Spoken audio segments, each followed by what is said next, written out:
जय गुरुदेव भगवान जी। अभी हम सभी ध्यान की विधि एवं परम पूज्य श्री गुरुदेव भगवान जी की दिव्य स्वर में संजीवनी मंत्र का श्रवण करेंगे। गुरुदेव सियाग सिद्ध योग ध्यान की विधि। आरामदायक स्थिति में बैठ जाएं और कुछ समय के लिए गुरुदेव के चित्र को ध्यान से देखें। अब आंखें बंद कर लें और गुरुदेव श्री रामलाल जी सियाग के चित्र को अपने आज्ञा चक्र पर, जहां बिंदी या तिलक लगाते हैं, देखते हुए गुरुदेव से 15 मिनट की अवधि के लिए ध्यान स्थिर करने की प्रार्थना करें। अब गुरुदेव के चित्र को आज्ञा चक्र पर देखते हुए साथ ही संजीवनी मंत्र का मानसिक जाप बिना होंठ और जीभ हिलाए करते हुए ध्यान करें।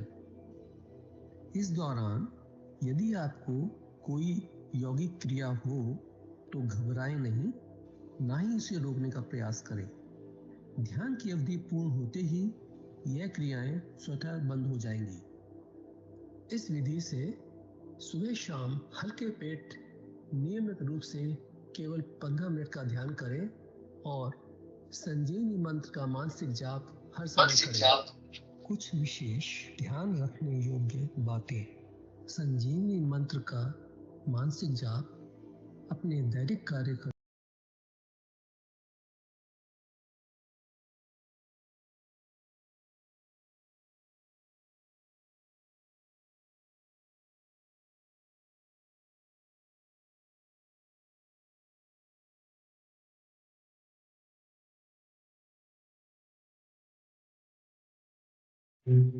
जय गुरुदेव। आवाज नहीं आ रही गुरु भाई। आप अभी जो है ना, जो मैं मंत्र गुरुदेव सियाग सिद्ध संजीवनी मंत्र का मानसिक जाप अपने दैनिक कार्य करते हुए अधिक से अधिक करें। संजीवनी मंत्र के साथ किसी और मंत्र का जाप नहीं करना है। इस मंत्र को कभी भी लिखकर या बोलकर किसी को नहीं बताना है। तांत्रिकों से नहीं मिले और ना ही उनके दिए हुए डोरे या ताबीज आदि पहने। यदि पहना हुआ है तो यह साधना शुरू करने से पहले निकालकर फेंक दें। अब शक्तिपात दीक्षा के लिए गुरुदेव की दिव्य वाणी में संजीवनी मंत्र ध्यान से सुने और उसके पश्चात 15 मिनट ध्यान करें। आप अभी जो है ना, जो मैं मंत्र बताऊंगा उसको बोल कर या इशारे से किसी को नहीं बताओगे। रहदास ने कहा ना, अब कैसे छूटे नाम रट लगी। किसकी लगी नाम रट? राम की लगी, कृष्ण की लगी, ये रोक लगी हुई थी गुरुओं की। और उसका मानसिक जप करना, समझे? वो मंत्र बता दो, एक बीज मंत्र है वो। अब बरगद का पेड़ का बीज राई के दाने जितना होता है, किलोमीटर में फैलेगा, उसका होता है एक शब्द क्लीन शब्द, क्या आधा ला में मिला हुआ, बड़ी की मात्रा और बिंदी, उसका उच्चारण होगा क्लीन। गाय की ध्वनि निकलेगी पीछे। आप अंग बोलो, यहां स्टोक लगता है, अंग बोलो। कभी मनी मैंने बोल के देखो, अंग बोलो तो यहां स्टोक लगता है। तो इसमें क्लिंग बार बार आया। अब वो लय नहीं बनती क्लिंग एक में, तो हमारे ऋषियों ने इसको जपने का तरीका बताया। Cling Krishna cling, cling Krishna cling. क्री लगनी चाहिए, क्रय नहीं क्री। एक ही मात्रा नहीं लगेगी तो राधा तत्व शामिल नहीं होगा, और राधा के बिना कृष्ण आधा। तो ये इसमें राधा और कृष्ण का मंत्र है। राधा तत्व है सांसारिक सुख देगी, कृष्ण मोक्ष देगा।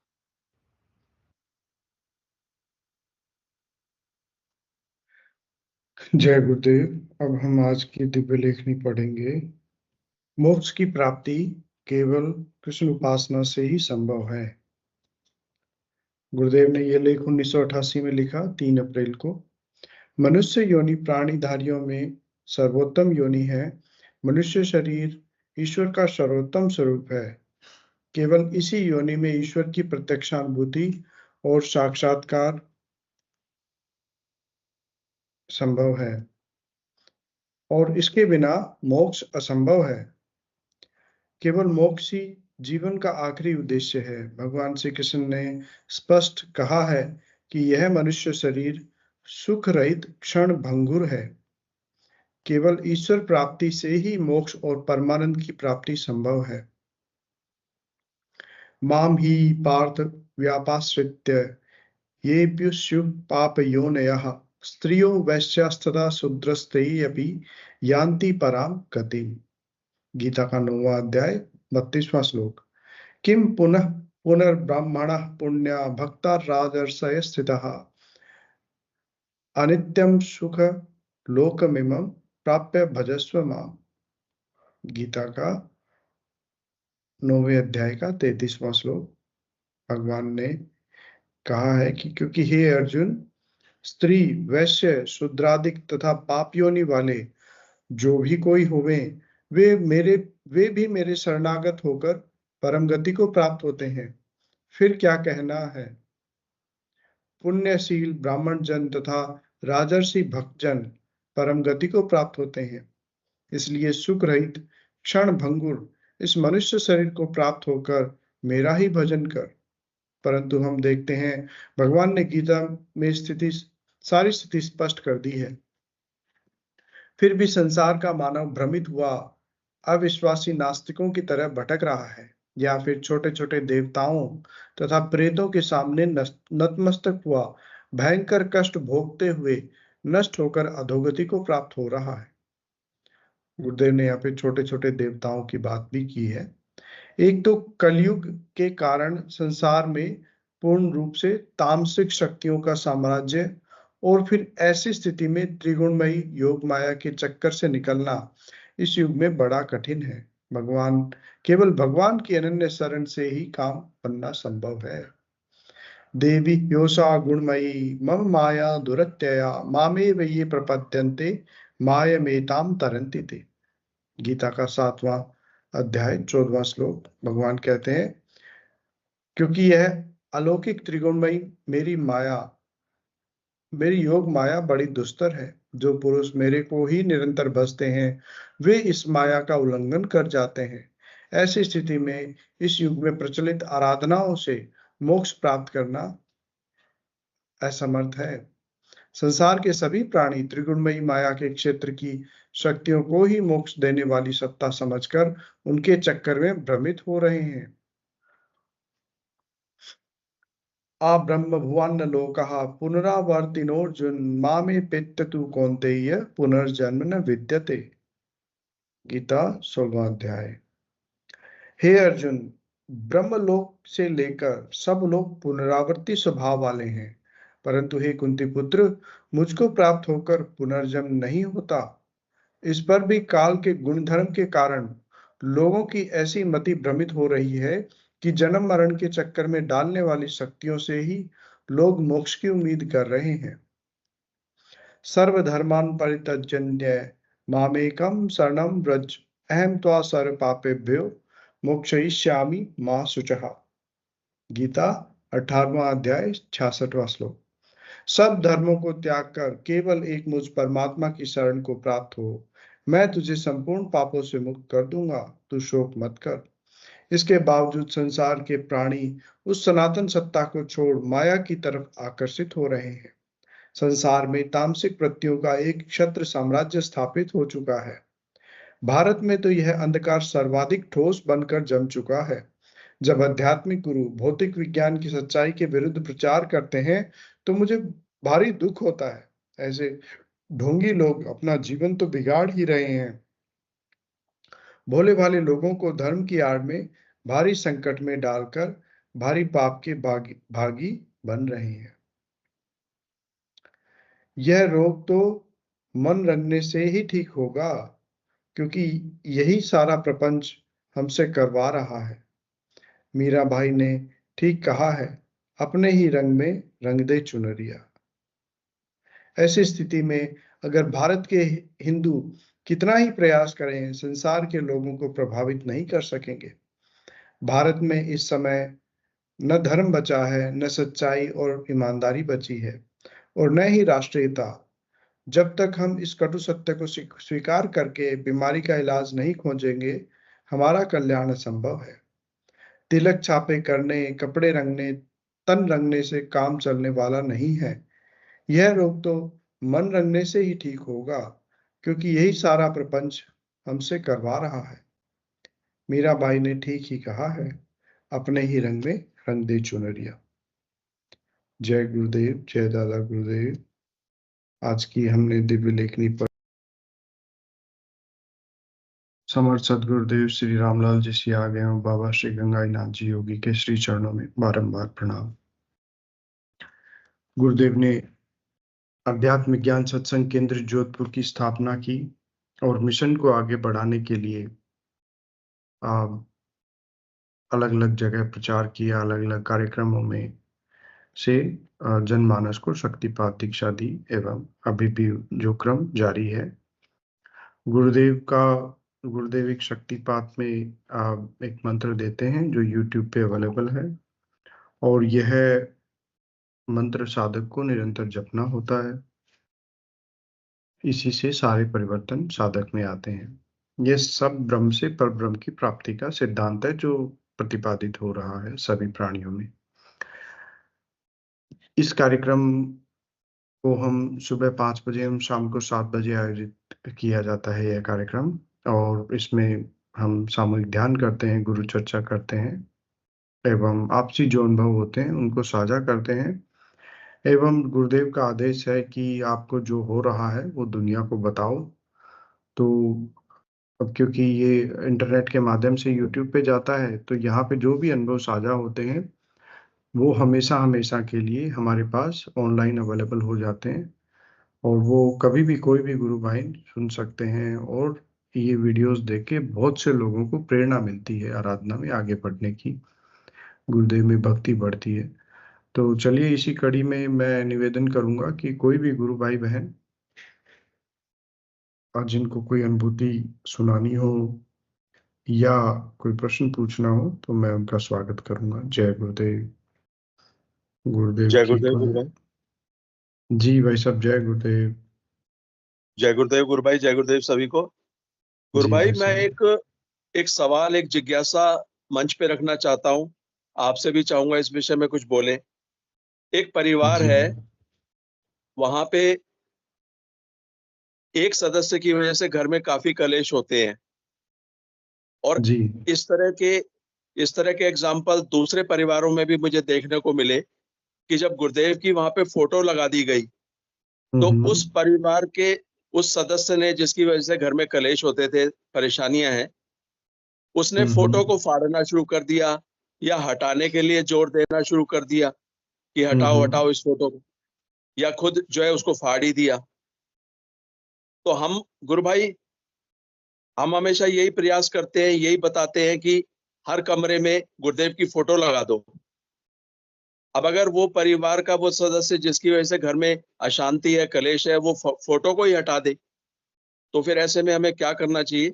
ये मेरा सवाल और जिज्ञासा है, कृपया मार्गदर्शन करें। जय गुरुदेव। जय गुरुदेव भाई साहब। मैं अपना पक्ष रखता हूँ इस पे, और बाकी बाकी लोग भी अपना अपना पक्ष रख सकते हैं। पहली बात तो भाई साहब, गुरुदेव ने हमेशा नाम जप पे जोर दिया है, उसी से सारा परिवर्तन आता है। तो फोटो हटाने से नाम जप तो बंद नहीं हो सकता जो बाकी के सदस्य हैं उनका। तो इसमें बाकी के नाम जप करें, गुरुदेव से प्रार्थना करें, और फोटो अगर वो ज्यादा, उस फोटो से अगर ज्यादा कलेश हो रहा है तो नहीं लगाएं, सिंपल। और प्रार्थना से संभव है ये। आप मतलब हम कई बार मतलब गुरुदेव को या गुरुदेव के दर्शन को बड़ा मतलब नॉर्मल टाइप समझते हैं। हम ये नहीं सोचते भी जो शक्ति, कुंडलिनी शक्ति जगा के उसको ऊपर उठा रही है, क्या वो उसको क्या उसको बुलाने के लिए आपको किसी फोटो की या इस तरह की किसी चीज की जरूरत पड़ेगी? अगर उसका मन हुआ तो वैसे ही ठीक कर देगी, वो पूरी दुनिया को ठीक कर सकती है एक क्षण में। तो ये मतलब हमारी प्रार्थना, हमारी जो वे ऑफ अप्रोच है उस पर निर्भर करता है। हम फोटो लगा के ये आश्वस्त ना हो जाएं कि अब तो सब अच्छा होगा, नहीं। फोटो तो चलो एक बहाना है पॉजिटिविटी का, लेकिन उससे कहीं अधिक जो है वो गुरुदेव का नाम जप है और उनसे प्रार्थना है, वो ज्यादा कारगर होती है भाई साहब। तो ये बात है। बाकी गुरुदेव ने स्पीच में भी कहा है जो रावण के वंशज हैं वो नहीं मानेंगे, तो हमें हमारा एक साधारण प्रयास करना चाहिए। और ये आराधना तो अंदर की है, बाकी के सभी सदस्य आराधना को कंटिन्यू करें अपने अपने स्तर पे, और समय आके वो भी ठीक हो जाएंगे जो उनके दूसरे सदस्य हैं। जय गुरुदेव। कोई और भी गुरु भाई बहन इस पे बोलना चाहें तो मैं स्वागत करूंगा।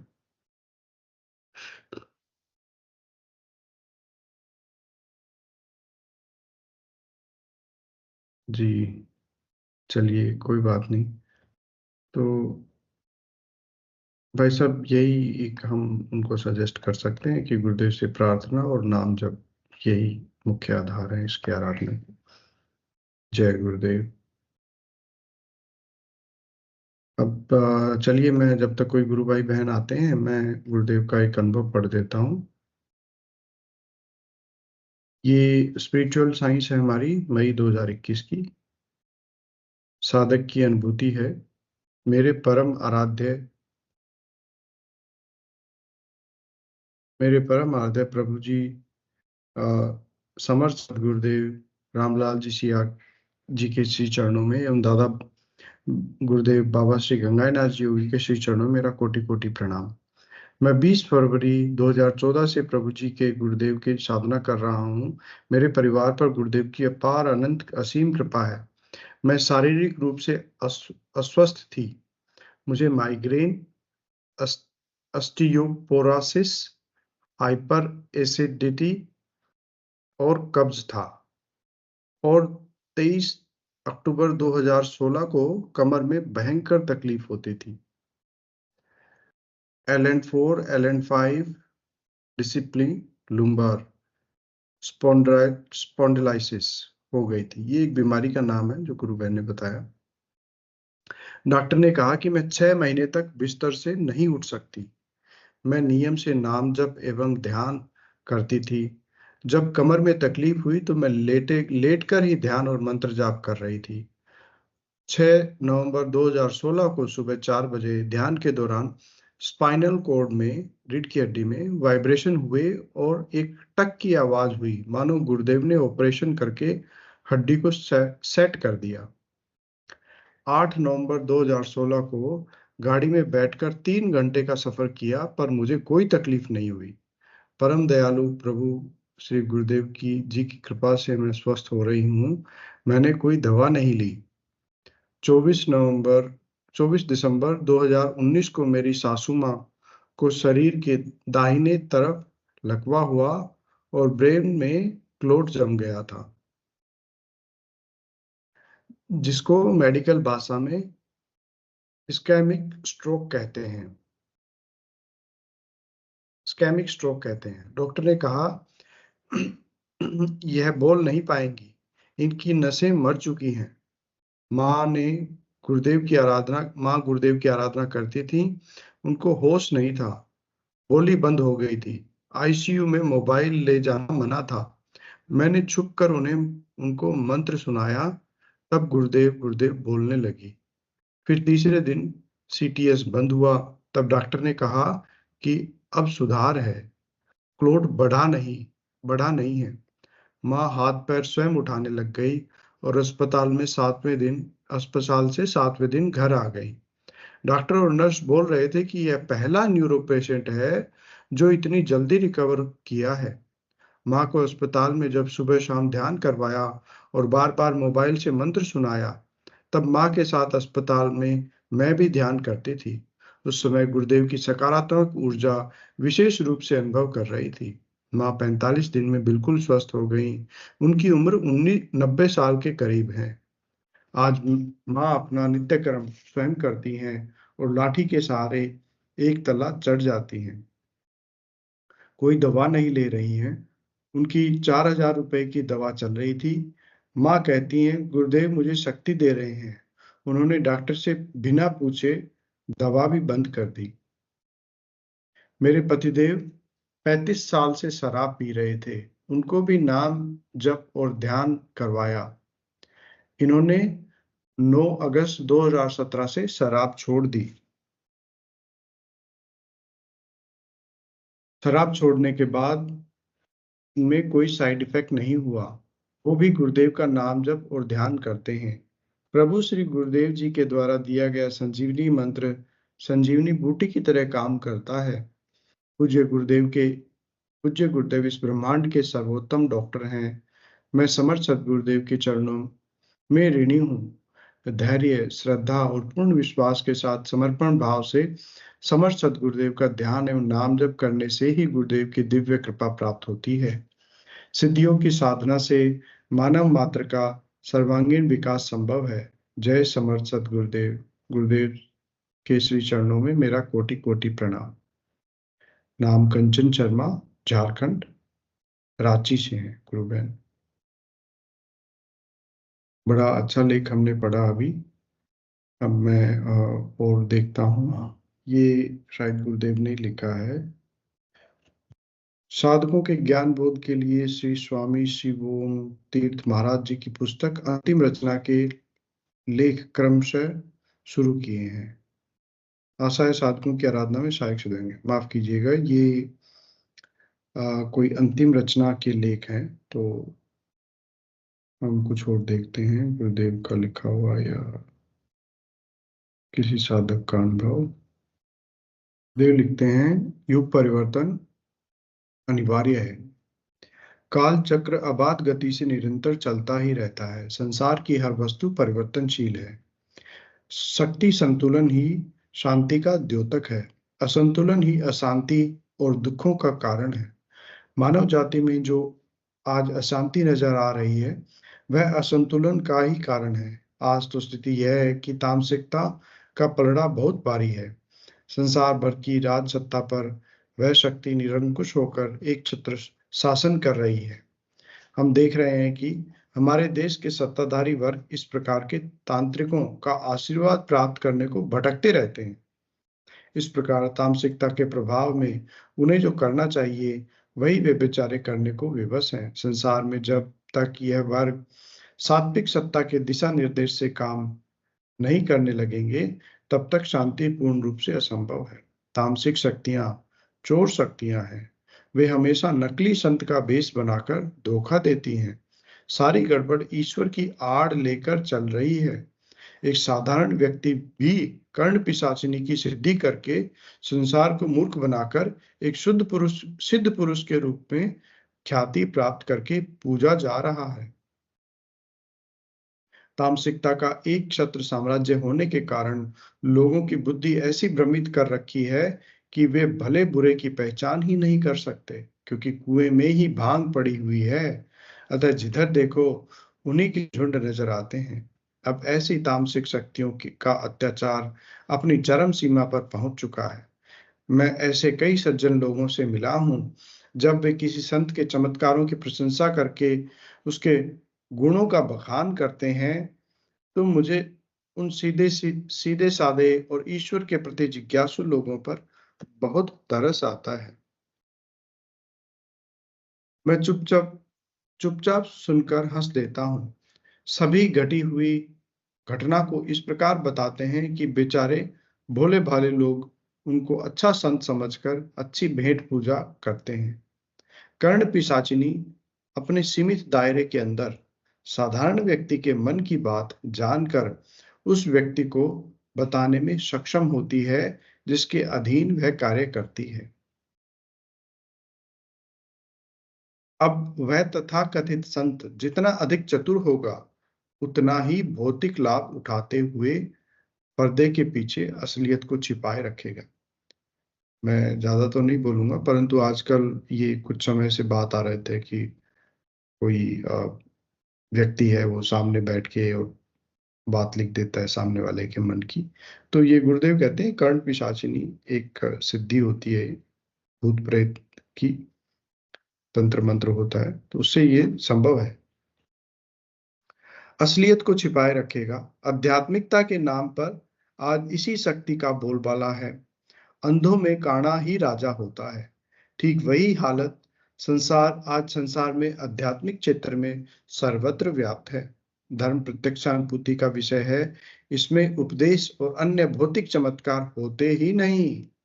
जिस प्रकार सूर्य के निकलते ही अंधकार पूर्ण रूप से समाप्त हो जाता है और किसी को कुछ भी वस्तु दिखाने की जरूरत नहीं होती, हर व्यक्ति स्वतः ही स्वयं हर वस्तु को देखने में सक्षम हो जाता है। उस परम सत्ता से जुड़े हुए संत के साथ क्षण भर ही सत्संग करने से मनुष्य के अंदर ऐसी रोशनी प्रकट हो जाती है कि उसे बताने की कोई आवश्यकता ही नहीं होती। उसका पथ प्रदर्शन स्वयं सात्विक शक्तियां करने लगती है, क्योंकि प्रकाश होने पर अंधेरा भाग जाता है। ठीक वैसे ही उस व्यक्ति में सात्विक शक्तियों के चेतन होते ही तामसिक शक्तियां कोसों दूर भाग जाती है। ऐसी स्थिति में जब उसे स्वयं सब दिखने लगता है, तो फिर उपदेश किस काम का? उपदेश तो मात्र झूठी सांत्वना का नाम है। उपदेश तो क्षणिक लाभ का प्रलोभन मात्र है। मैं देखता हूँ संसार में अरबों लोग उपदेश सुन चुके हैं। अगर उससे कुछ लाभ होता तो आज संसार की ऐसी बुरी हालत कभी नहीं होती।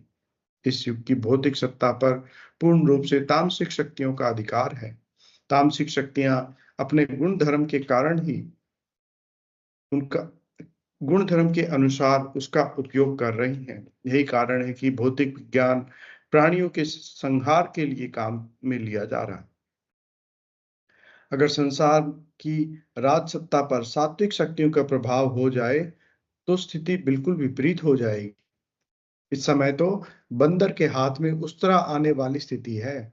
तामसिक शक्तियों ने भौतिक और आध्यात्मिक जगत के लोगों के बीच में ऐसी झूठी काल्पनिक लक्ष्मण रेखा खींच दी है कि एक दूसरे के क्षेत्र दो भागों में बांट दिए। सन्यासी लोग कहते हैं कि राजसत्ता को उनके क्षेत्र में बिल्कुल हस्तक्षेप करने का अधिकार नहीं। दूसरी तरफ राजसत्ता के लोग खुला आरोप लगा रहे हैं कि धर्म गुरु राजसत्ता को प्रभावित करने के लिए धर्म का दुरुपयोग कर रहे हैं। इस प्रकार इन तामसिक शक्तियों ने दोनों वर्गों को अपने प्रभाव में लेकर इतना भयंकर संघर्ष प्रारंभ करवा दिया है कि किसी को समझने का अवसर ही नहीं देती। तामसिक शक्तियों ने इस प्रकार संसार के जीवों को कष्ट देने में कोई कसर नहीं छोड़ी। सारे संसार में जो तांडव नृत्य तामसिक शक्तियां करने लगी हैं, उसको देखने में ऐसा लगता है कि अब इनका अंत बहुत निकट आ चुका है। हर कार्य की अति उसकी आखिरी सीमा होती है। श्री अरविंद ने कहा है कि जब तक संसार की भौतिक सत्ता पर आध्यात्मिक सत्ता का शासन नहीं होगा, शांति असंभव है। इस समय संसार के तथाकथित धर्माचार्यों और संतों ने तामसिक शक्तियों के प्रभाव के कारण पलायनवादी रुख अपना रखा है। वह बिल्कुल गलत है। संत और धर्म गुरु मानव मात्र का दुख दूर करने के लिए ही भेजे जाते हैं। संसार से दूर भागने का अर्थ है वह तामसिक शक्तियों से या तो भयभीत है या इतने उनके अधीन हो चुके हैं कि उनका हर आदेश मानकर वे ऐसा कर रहे हैं। सतयुग में हर प्राणी मात्र का सीधा संपर्क उस परम सत्ता से होता था। ऐसी स्थिति में सभी संत थे। युग के परिवर्तन के साथ ज्यों-ज्यों जीव उस परम सत्ता से दूर हटता गया, संतों ने प्रकट होकर लोगों का पथ प्रदर्शन किया। त्रेता और द्वापर में हमें ऐसे असंख्य उदाहरण मिलते हैं, परंतु धीरे धीरे तामसिकता का शिकंजा मजबूत होता चला गया और आज ऐसा समय आ गया है कि एकमात्र उन्हीं शक्तियों का साम्राज्य है। तामसिकता की अति हो चुकी है। यही कारण है कि इनका अंत होने वाला है। संसार के कई आध्यात्मिक संत ऐसी भविष्यवाणियां कर चुके हैं। पिछले कुछ समय से तो हमारे देश के सत्ता पक्ष के लोगों ने भी ऐसी बातें करनी प्रारंभ कर दी हैं, जिसे सुनकर अचंभा होता है। 21वीं सदी के भारत की तस्वीर जब सत्ता पक्ष दिखाता है तो तामसिक लोग उसका मजाक उड़ाते हैं। मुझे यह देखकर अचंभा हो रहा है कि इस परम सत्ता ने कैसा सत्ता पक्ष से सच्चाई बुलवानी प्रारंभ कर दी है। यह कटु सत्य है कि वह शक्ति का सूर्य उदय होने ही वाला है। सूर्योदय का आभास काफी पहले होने लगता है। मनुष्य ही नहीं, प्राणी मात्र के अंदर से आलस्य समाप्त होकर एक नई चेतना का संसार होने लगता है और सूर्योदय के साथ ही सभी प्राणी सृजन में जुट जाते हैं। समय की दूरी केवल भौतिक जगत को ही प्रभावित करती है, अध्यात्म जगत में वह पूर्ण रूप से समाप्त हो जाती है। इतने लंबे समय में भौतिक जगत में जो उन्नति हुई, अध्यात्म सत्ता को उसे अपने अधीन करने में कुछ भी समय नहीं लगेगा, जो संत उसे बहुत पहले देख चुके थे। श्री अरविंद ने इसी कारण 24 नवंबर 1926 को भगवान श्री कृष्ण के अवतार की स्पष्ट घोषणा कर दी। अपने क्रमिक विकास के साथ शीघ्र ही वह परम सत्ता संसार में अपना प्रकाश फैलाने वाली ही है। जय गुरुदेव, जय दादा गुरुदेव। अब मैं कोई भी गुरु भाई बहन जो अपनी कोई बात रखना चाहे, प्रश्न रखना चाहे, उनका स्वागत करूंगा। आज हमने गुरुदेव की बड़ी अच्छी दिव्य लेखनी पढ़ी, जिसमें गुरुदेव ने स्पष्ट बताया है कि बहुत सारे साधु बने हुए लोग हैं जो लोगों को चमत्कार दिखा के और उनको प्रभावित करते हैं और हम भ्रम में आ जाते हैं और हमें लगता है कि वो बड़े संत हैं, जबकि वो कोई छोटी मोटी सिद्धियां होती हैं, उनको करके वो सिर्फ यश और धन प्राप्त करना चाहते हैं। जी, किसी गुरु भाई ने हैंड रेज किया है। जी, राजपाल जी गुरु भाई, जय गुरुदेव, आपका स्वागत है। मैं राजपाल जी का माइक ऑन करता हूँ। जी, राजपाल जी गुरु भाई, आप कुछ कहना चाह रहे हैं तो आपका स्वागत है। जय गुरुदेव। जय जी, गुरुदेव। जय गुरुदेव भाई साहब, जय गुरुदेव। जय दादा गुरुदेव। जय दादा गुरुदेव भाई साहब। एक तो रात मतलब 8 बजे की बात है। जी, छोटे वाला लड़का दुकान से घर आ रहा था लाइन। ओके। तो मैं गुरुदेव से हमेशा यही प्रार्थना करता हूँ, गुरुदेव ये बच्चा है, मतलब 16-17 साल की एज है, इसका ख्याल रखना, जिद्दी है, तामसिक प्रवृत्ति वाला है। जी जी। तो वो लाइन आ रहा था, वो ध्यान करता है। अब 8-10 दिन हो गए, कभी जी करता जी। है कभी करता है। तो लाइन आ रहा था और फोन चला रहा था, फोन था उसके पास। हम्म। तो सामने मतलब पटरी के ऊपर सांप हम्म। बैठ, उसका अच्छा। ध्यान तो में था, हम्म। मगर सांप आराम से पटरी के ऊपर बैठा था। तो वो जब वो चल रहा था तो उसके कान में आवाज आई कि अरे बेटा नीचे देख। तो वो अच्छा। रुक गया। रुक कर उसने सोचा आवाज किसने लगाई है। उसने इधर उधर देखा, कोई नहीं दिखाई दिया। हम्म। चल पैर उठाने लगा, फिर आवाज आई कि बेटा नीचे देख। जब हम्म। नीचे देखा, सामने देखा ना नीचे, तो सामने सांप बैठा था। ओहो, गजब तो भाई उसने साहब। आते ही मुझे बताया। मैंने कहा भी मैं गुरुदेव से यही प्रार्थना करता हूँ कि तेरा सबसे ज्यादा ख्याल रखे, कि तेरे में तामसिक जिद्दी प्रवृत्ति ज्यादा है। तो वो आवाज किसकी थी? कि मुझे तो आवाज आपकी लगी। मैं कि बेटा अच्छा। मेरी आवाज नहीं थी, मुझे क्या पता था कि तू कहाँ चल रहा है, कहाँ सांप है। हाँ, ये गुरुदेव की आवाज थी। ये गुरुदेव की आवाज थी भाई साहब, बिल्कुल सही कहा। तो मैंने कहा मान गया ना कि पापा आवाज जरूर आई। हम्म। जब वो ध्यान करने बैठा ना, फिर तो हम्म। दीवार में बैठ गया। तब वो मतलब एक साइड से उसका मतलब पेट दर्द करता है, तो उस साइड वो गिरा ना, तब उसे आवाज आई कि इधर दीवार है, पीछे हट। अच्छा। तो फिर ध्यान के बाद उन्होंने बोला कि पापा आपने आवाज लगाई थी क्या कि दीवार है पीछे हट? मैं क्यों ना बेटा, मैं तो रूम में। अच्छा। तो वो आवाज किसकी थी? कि मुझे तो आपकी लगी। मैं कि मेरी नहीं थी, वो गुरुदेव की आवाज है। गुरुदेव की आवाज है।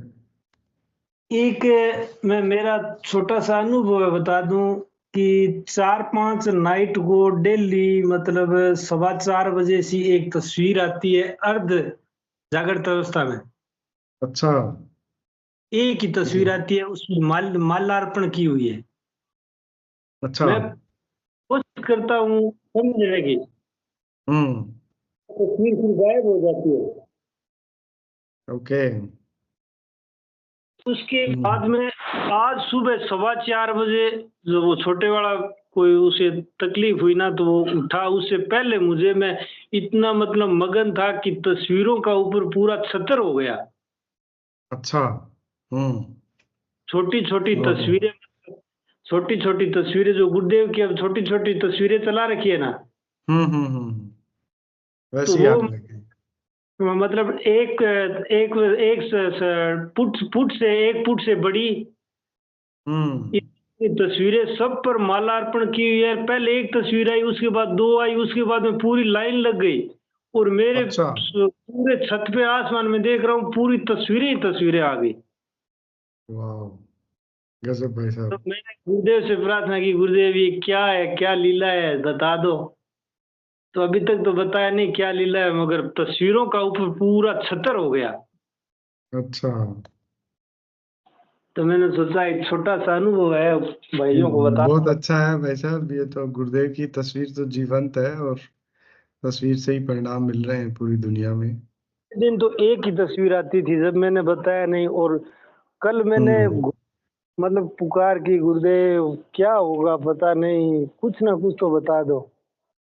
तब तस्वीरें आई कि मैं सोचता ही रह गया, एकदम साफ दिखाई दे रही है, तस्वीरों का पूरा छतर हो गया मेरे ऊपर।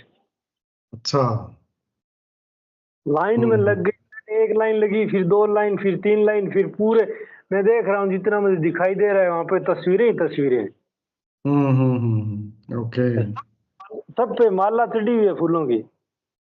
हाँ।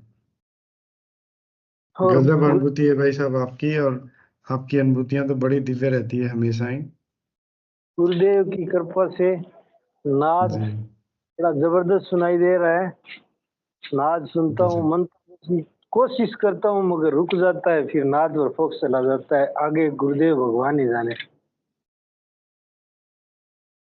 जी, मैं भी सभी से बताना चाहूंगा कि मुझे भी नाद बड़ा तेज सुनता है आजकल। और पहले जो शायद पहले झिंगुर सुनते थे, आजकल वो कंटिन्यूस हो गया है, कंटिन्यूटी में आ गया है। मतलब अब एक ही मतलब वो एक तार में होता है, जैसे झिंगुर में लय रहती है, लेकिन अब एक सीटी की आवाज की तरह सुनाई देता है कुछ। बस यही कंडीशन है भाई साहब। मतलब अच्छा। घंटा 1.5 घंटा जब सुनता हूँ ना, तब तो हाँ। जीवन की आवाज आती है, और उसके बाद हम्म में जब सीटी बजती है, हम्म जबरदस्त सीटी बजती है, सीटी बजने के बाद में इतनी खुजली होती है अंदर, हम्म जबरदस्त खुजली होती है, जैसे कानों के अंदर कोई कीड़े मकोड़े चले गए। पर मैं अच्छा। करता नहीं हूँ, हाँ। करता नहीं हूँ, अंदर इतनी जबरदस्त खुजली होती है, अभी कान में कुछ डाल के अंगुली या कोई कान साफ करने वाली तो अंदर डाल ले, इतनी खुजली हो रही है, मगर नहीं, वो चलने दे, गुरुदेव की करुणा है, ये क्या कर रहे हैं गुरुदेव ही जाने। जी जी जी जी, बिल्कुल सही कहा भाई साहब आपने। गुरुदेव की करुणा है हम सभी पे, और वही जानते हैं क्या हो रहा है हमारे साथ और क्या होना चाहिए, तो उन्हीं पे छोड़ देते हैं हम। उन्हीं पे छोड़ दिया, सोचते हैं वो काम सब एकदम सत्य है, सत्य होता है। हाँ। ये जो सोच बिल्कुल। लेते हैं, वो दुकान जाता है, पहले तो एग्जाम थे उसके, तो वो हाँ। थोड़ा का है, जिद्दी है, बचपना है। तो मैं पहले तो ध्यान के लिए कहता था, नहीं माना, अब वो करने लग गया। अब मैं से ही कहता हूँ, गुरुदेव इन पे करुणा रखना, ये बचपन है इनका। तब उसने आके हाँ। पापा से सांप आ गया और मुझे आवाज आई, फिर मैं रुक गया, फिर हाँ। जब आवाज आई फिर मैं रुक गया, फिर मैंने नीचे देखा कि क्या है, कौन बोल रहा है, आगे हम्म देखा, जब उसने देखा तो सांप बैठा था। बड़ा ही चमत्कारिक अनुभव है भाई साहब, बड़ा ही दिव्य है। मतलब गुरुदेव इस तरह अगर पे आके हमारी रक्षा करते हैं, बहुत दिव्य बात है। गुरुदेव की आवाज ना होती तो उसे 1001% वो डस लेता। जी जी जी। ये तो वो तो डसता ही, उसका तो काम डसने का है। गुरुदेव की करुणा थी तभी उसको आवाज आई। जी सही कहा भाई साहब। चलिए अब बड़ा अच्छा लगा, आपने इतने दिव्य अनुभव साझा किए। अब विक्रम जी ने भी हैंड रेज किया हुआ है, हमारा सेशन का समय भी होने वाला है। जी विक्रम जी भाई साहब, जय गुरुदेव।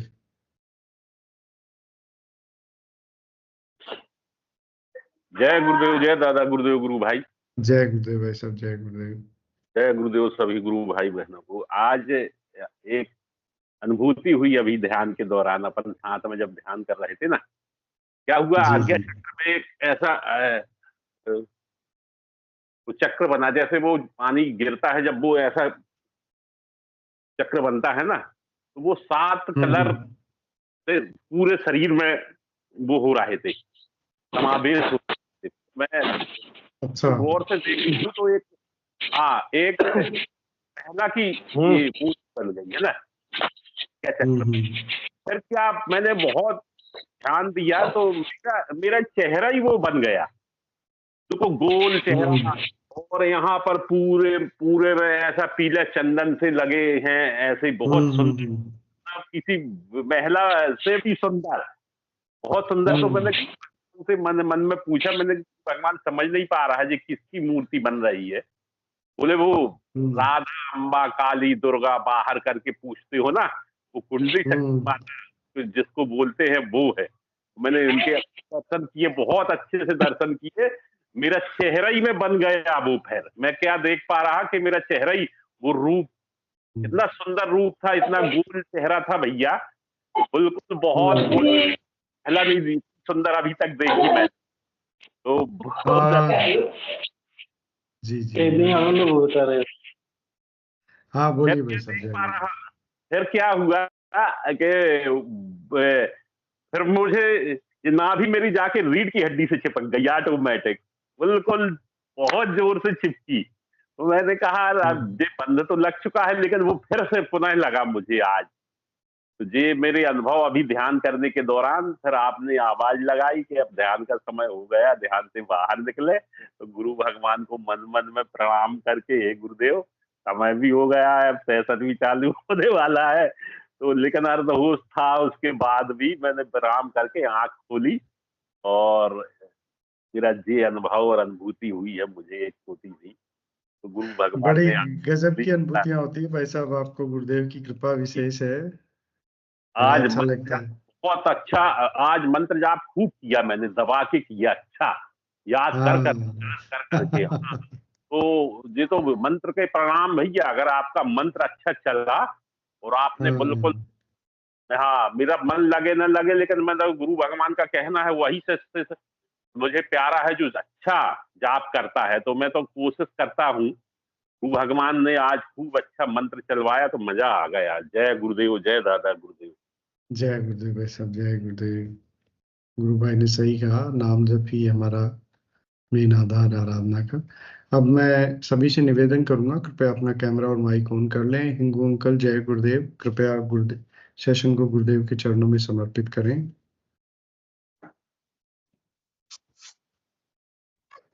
जय गुरुदेव सभी को। गुरुदेव की दिव्य चेतना सभी में सिद्ध हो, जगत व्यापी हो और जगत के कल्याण के लिए हो। जय गुरुदेव सभी को, बहुत बहुत जय गुरुदेव। बोलो कल के अवतार की जय हो। जय हो, जय हो, जय हो, जय हो, जय हो। जय गुरुदेव सभी को, जय गुरुदेव। जय श्री कल की जय जय गुरुदेव। श्री गुरुदेव भगवान, जय गुरुदेव।